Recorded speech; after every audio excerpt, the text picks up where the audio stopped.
اخوان اور اخوتن، یہ دونوں جمع مکسر ہے اخن کی. ان کی حالت نصب اور جر آپ خود لکھیں گے انشاءاللہ تعالی. اخوانن اخوانن، کیونکہ تنوین والے اسماء کو حالت نصب و جر میں استعمال کرنا آپ کو الحمدللہ آ گیا ہے.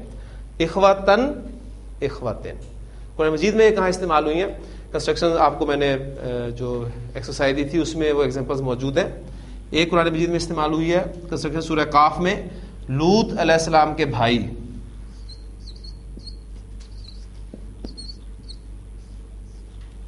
اب کے لفظ ہمیں بتا رہا ہے کہ بھائی جمع، لہذا ہم اخوانون یا اخواتن میں سے کوئی لفظ استعمال کریں گے.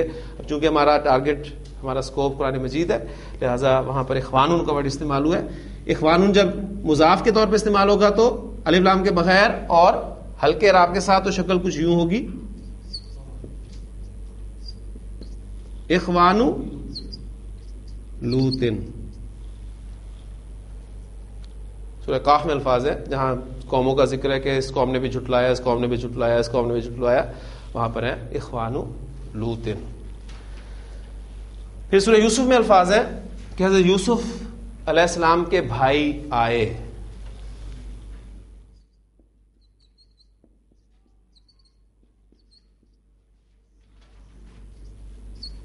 یہاں پر اخواتن ورڈ استعمال ہوا ہے. اخواتن جب مضاف کے طور پہ استعمال ہوگا الف لام کے بغیر ہلکے اعراب کے ساتھ تو اخواتو بن گیا. اور یوسف ہمارا غیر مصرف اسم ہے، لہذا وہ حالت جر میں جب استعمال ہوگا تو زبر کے ساتھ استعمال ہوگا.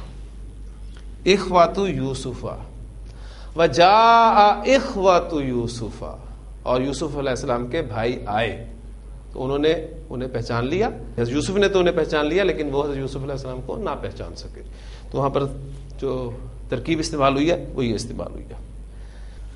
اب نیکسٹ ٹائم جب بھی کسی کنسٹرکشنز میں یہ چیزیں آئیں گی تو میں صرف ریفرنس دوں گا، اس وقت میں ڈیٹیل سے یہ دوبارہ نہیں بتاؤں گا. نہیں جی، الحمدللہ مرکب اضافی، سادہ ترین مرکب اضافی ہمیں بنانا آ گیا. یعنی اگر میں آپ سے کہوں کہ حامد کا گھر ایک مرکب اضافی ہے، آپ اس کو کنسٹرکٹ کریں تو بڑی آسانی سے آپ بنا لیں گے اس کو.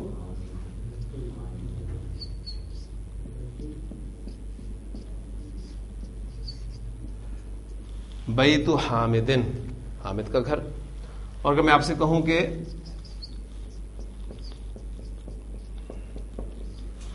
گھر کا دروازہ مرکب اضافی ہے، اس کو کنسٹرکٹ کریں تو ابھی بڑی آسانی سے بنا لیں گے آپ.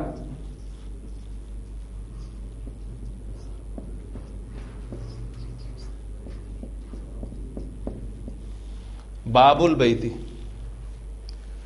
کنسٹرکشن معرفہ تھی تو معرفہ کے لیے میں نے مضاف الیہ پر الف لام داخل کیا. میں نے بابو بیتن نہیں کہا، باب البیتی الف لام کے ساتھ استعمال کیا. اس کنسٹرکشن میں ہمارا جو مضاف الیہ تھا وہ تھا ہی معرفہ. کنسٹرکشن بھی معرفہ ہے، مضاف الیہ حامد ورڈ ہی معرفہ ہے، لہذا اس پر آپ نے الف لام داخل نہیں کرنا.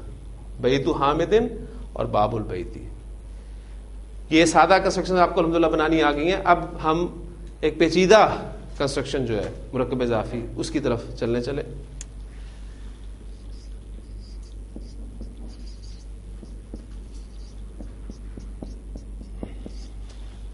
حامد کے گھر کا دروازہ. اب اگر آپ اس کنسٹرکشن کو دیکھیں تو یہ مرکب اضافی در مرکب اضافی ہے، یعنی دو مرکب اضافی ہیں اس میں، حامد کا گھر اور گھر کا دروازہ، ان دونوں کو ملا دیا تو کنسٹرکشن بن گئی حامد کے گھر کا دروازہ. اب یہ کا کے کی ہم ان الفاظ کے اعتبار سے استعمال کرتے ہیں، کوئی لازمی نہیں ہے کہ یہاں پر کا ہی آنا ہے کہ ہی آنا ہے. وہاں پہلے کہا تھا حامد کا گھر میں، اب جب اس کنسٹرکشن میں مرکب اضافی در مرکب اضافی کنسٹرکشن میں اسے استعمال کیا تو وہ کے میں چینج ہو گیا، حامد کے گھر کا دروازہ. اب اس قسم کی کنسٹرکشنز آپ کی آئیں گی، قرآن مجید میں بھی استعمال ہوں گی. یہ بھی ہو سکتا ہے کہ کنسٹرکشن لمبی ہوتی جائے.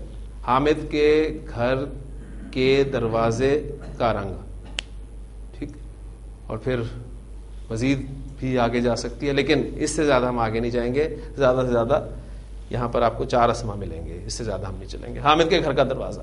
اچھا, ان 2 کنسٹرکشنز کو سامنے رکھتے ہوئے آپ ذرا غور کریں کہ اردو کنسٹرکشن کو سامنے رکھیں, عربی کنسٹرکشن کی بات نہیں میں کر رہا. حامد کا گھر اور گھر کا دروازہ, حامد کی حیثیت اس کنسٹرکشن میں کیا ہے؟ حامد آپ کا مضاف ہے.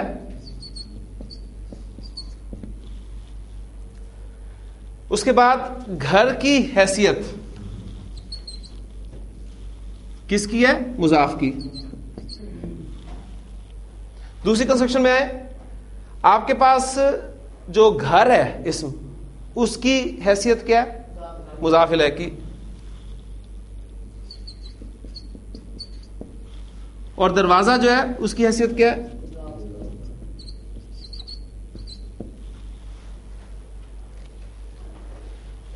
حامد مضاف الیہ ہے, دروازہ مضاف ہے, اور گھر جو ہے اس کی دونوں حیثیت ہیں, دونوں کنسٹرکشن کو سامنے رکھتے ہوئے. ایک کنسٹرکشن میں وہ مضاف کے طور پہ استعمال ہوا ہے, دوسری کنسٹرکشن میں وہ مضاف الیہ کے طور پہ استعمال ہوا ہے.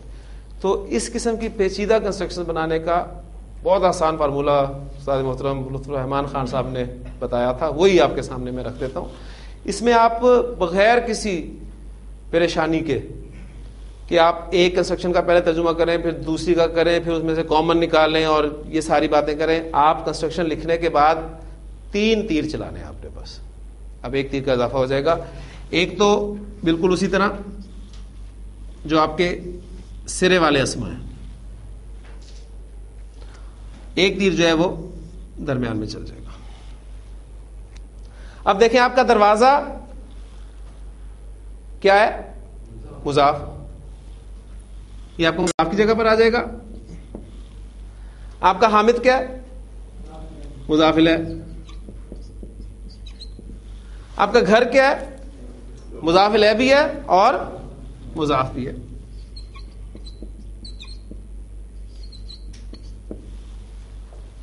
اب آپ کو مضاف کے قواعد بھی معلوم ہے, مضاف الیہ کے قواعد بھی معلوم ہے, تو آپ سمپلی ان اسماء پر وہ قواعد لاگو کریں اور کنسٹرکشنز بنا لیں. ویکیبلری آپ کے پاس ہونی چاہیے. دیکھیں میں آپ کے سامنے رکھتا ہوں.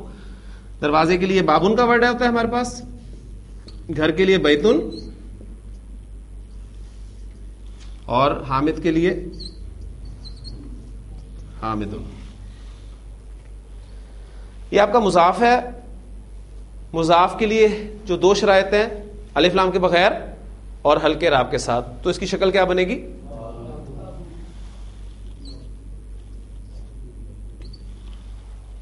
اس کے بعد آپ نے مضاف الیہ کی طرف آ جانا ہے. ابھی سے کچھ نہیں کہنا.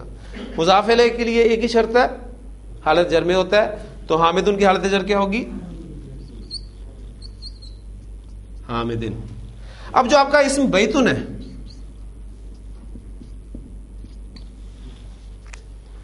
یہ مضاف الیہ کے طور پہ بھی استعمال ہوا ہے اور مضاف کے طور پہ بھی استعمال ہوا ہے. اس پر دونوں کے قواعد لاگو کر دینے ہیں. یعنی اس پر آپ نے الف لام بھی داخل نہیں کرنا, اس کا آپ نے اعراب بھی ہلکا کرنا ہے, اس کو حالت جر میں بھی رکھنا ہے. اب تینوں قواعد میں اس پہ لاگو کرتا ہوں. الف لام داخل نہیں کیا تو اس کی شکل یہی رہے گی, الف لام کے بغیر بیتن. اعراب ہلکا کیا تو بیتو. حالت جر میں گیا تو بیتی. یہ آپ کا ریکوائرڈ ورڈ ہے, اس کو اٹھائیں اور وہاں پر پیسٹ کر دیں. بابو بیتی حامدن, حامد کے گھر کا دروازہ.